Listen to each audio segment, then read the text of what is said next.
ভালোবাসি। Hello, hello, কি করছো তুমি? কিছু বলবা?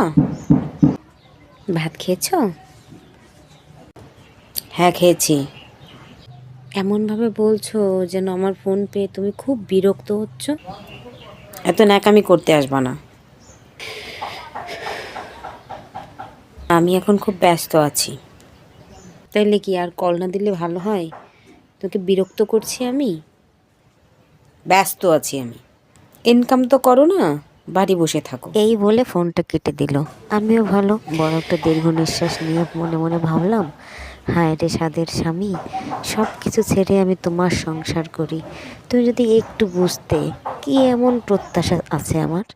আমি বলেছি তুমি খেয়েছো কি না, তুমি অপরপক্ষে আমাকে বলবে হ্যাঁ তুমি খেয়েছো, খেয়ে নাও সোনা। ভালো মন্দ একটা সুন্দর বুঝ দিয়ে রেখে দিলেই তো হয়ে যায়।